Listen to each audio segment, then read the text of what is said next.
friends, and welcome back to my channel. Today is Money Monday and I'm so excited to talk to you guys today about some financial stuff. So today I want to share with you some tips and tricks on emergency funds versus a sinking fund. So basically what they are, why you need each one, and kind of how they benefit you as you are on your journey to financial freedom.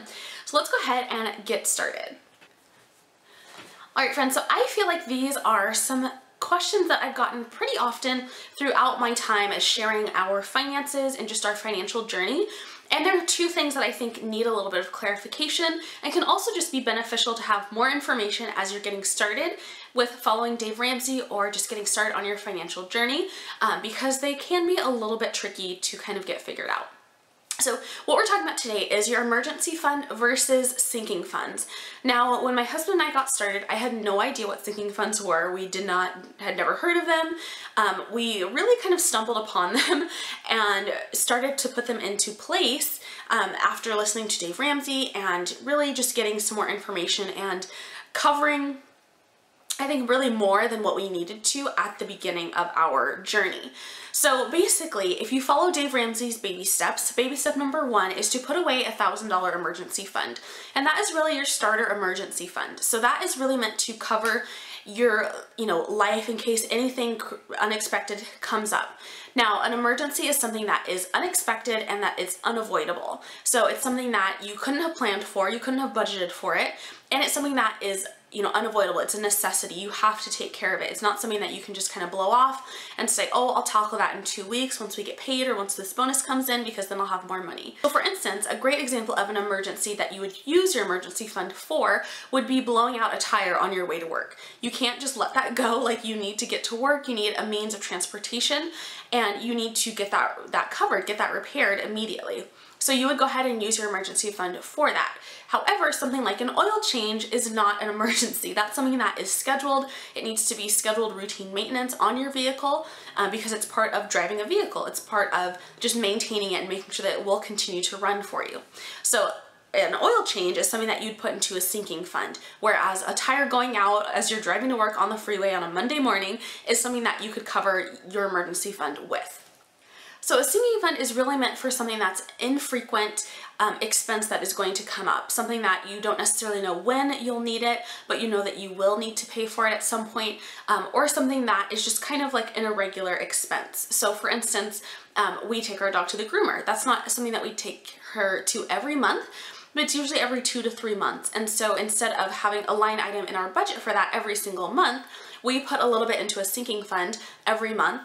And once we're ready to take her to the groomer, we just pull that money out of the sinking fund and take her, and it covers the expense of her grooming trip, but it doesn't impact our budget as like a large chunk of money coming out of our budget that month. So hopefully that makes sense. So another question that I've gotten is, when do you start either the emergency fund or your sinking funds? And probably more specifically the sinking funds if you're following Dave Ramsey's plan. Baby step number one is to cover your starter emergency fund. So that is to put away your $1,000 emergency fund. So you would do that once you are current on all your other bills, which is baby step 0. So once you've gotten baby step 1 completed, then you'll have that emergency fund sitting, in an account, and you'll basically be able to cover any expenses that come up should Murphy choose to visit. Now, the question about sinking funds is really one that is very dependent upon your expenses and your lifestyle. I know when my husband and I first started budgeting, we really didn't have any extra money to allocate towards sinking funds. And I know that's true for a lot of people. It can take a little bit of kind of playing with your budget and really getting to see what your budget actually needs to look like on a monthly basis before you're at a point where you can allocate money towards sinking funds. What I will say is that I do believe that many people can start sinking funds as soon as baby step number 1 is funded, but oftentimes they may look at it and feel like, oh my gosh, I am strapped, we don't have very much to really allocate towards these things. But to fund sinking funds doesn't take a lot. It really just takes, doing some calculations and putting a little bit aside each month. But I will say that oftentimes in your budget, especially when you're first starting out, there's so much extra stuff in your budget that is not a necessity. And so much is, you know, just fluffy stuff like going out to dinner, and well, we want to, you know, allocate $100 to going out to dinner. Well, if you're trying to get out of debt and you're trying to build a healthier financial future, then maybe you plan to go out to dinner one time a month with your spouse for a date night. That's totally fine, completely understandable by my standards. But the rest of that money, say, you know, $70 worth of it or something like that, can go and be broken up into sinking funds or towards your baby step that you're on. So either number 2, which is getting out of debt, or number 3, which is building your savings. So really taking a close look at your budget and where you can cut things will help you to figure out when you can start your sinking funds and where it makes sense to add those in, as well as the amounts to add those in at. So if you have both your emergency fund and sinking funds, you may be wondering, where do I keep each of these types of funds? You know, how do I keep them separate? What do I really do?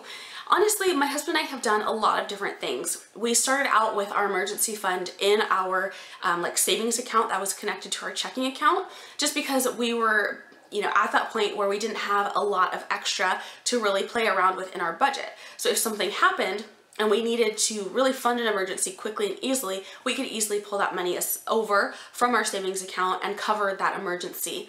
Now we have more of a buffer in our budget, and so things are much more flexible. So we'd be able to cover an emergency, you know, and then basically transfer money from a different account from our emergency fund. So now we keep our emergency fund at a completely separate bank so that it's not tempting to touch it or, you know, do things with it as it sits in our account, or we don't think, oh my gosh, that's just like extra money in our account, like, hey, go us. It's nothing like that. It's completely separate now, and we're able to make a transfer, but our transfer does take about 2 business days in order to go through to our bank in order to use those funds. So you can also keep it in cash if you're comfortable with that. My husband was not comfortable keeping cash at our home, so we don't do that. But that's definitely another option for you if that's something that makes sense for your family and that you're comfortable doing. So really you can keep these in many different places. As far as our sinking funds go, we actually have basically one savings account now that we keep our emergency fund and our sinking funds in, but our sinking funds are broken up into different small little accounts themselves, and they each are labeled really well so that we know exactly what each fund is for and, you know, where the money is going each and every month. So for each of those things, we have it broken down by category. So that is what's working for us now. But again, you really have to just look at what will work for your family. Try different things out. I definitely recommend, you know, kind of experimenting a little bit. If you are at a place where you don't have too much room in your budget as far as like wiggle room or buffer room, but you want to keep your emergency fund mostly separated, you know, break it up a little bit. Keep a couple $100s as a buffer in your main account, and then put the emergency fund in a separate account so that it's not right there at your fingertips and able to grab it if that's something that's a temptation for you. So just think about it and really figure out what's going to work best for your family, and again, be more than flexible to play around with it and try different things. All right, and another important thing to know is that there are different levels as far as both your emergency fund and your sinking funds. Now with your emergency fund, you do start out with that starter emergency fund of $1,000, and that's meant to carry you through baby step 1 as well as baby step number 2. And then baby step number 3 is to build up your larger emergency fund, which would be the next type of fund that you would build. So it's meant to be a 3 to 6 month emergency fund. Some financial experts do recommend at least a 12-month emergency fund, which I think would be amazing. So eventually that will be our goal. And then the other type of emergency fund or time that you would really be looking more into putting money away in case of an emergency is what my husband and I are in right now, which is called stork mode.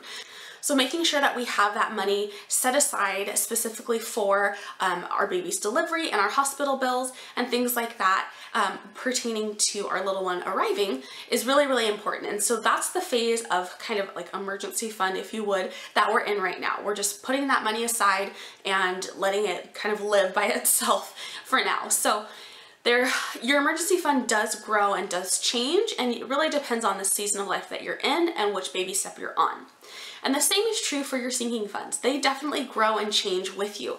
I do believe that there are some basic sinking funds that all families need, whether you're an individual, whether you have a family, you will need to cover certain expenses. And I think that it's important to really begin to fund those as soon as possible. Again, basically once you have your starter emergency fund done and you're able to get a little bit of wiggle room, you've worked out your budget, I would start funding these as soon as possible, even if it's just a few dollars a month. I would go ahead and put money into some specific accounts. The funds that I would suggest are a Christmas or holiday fund, a birthday fund, a car maintenance and registration fund, which that can be broken up into 2 funds, a medical fund, because you will always have medical expenses if you have, prescriptions, if you're just going to pay a copay at the doctor's, if you need to have a procedure done, and that can also cover dentist needs as well. And then also a housing expenses or repairs, or even like a rental increase or moving fund if you're a renter.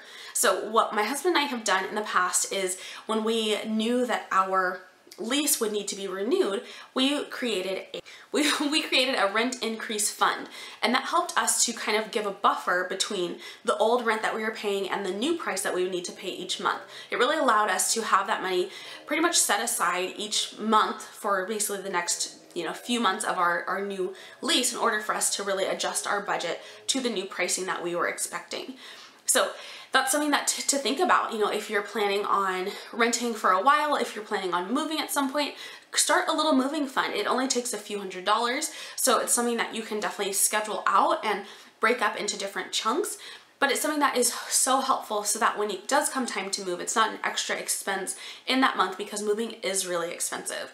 And also, as far as home repairs go, you never know when something's going to break, so you definitely want to make sure that you're putting at least some money aside each and every month to cover home repairs. Again, your sinking funds do grow and change with your family and as your needs change. So for instance, my husband and I, these are some sinking funds we've had in the past.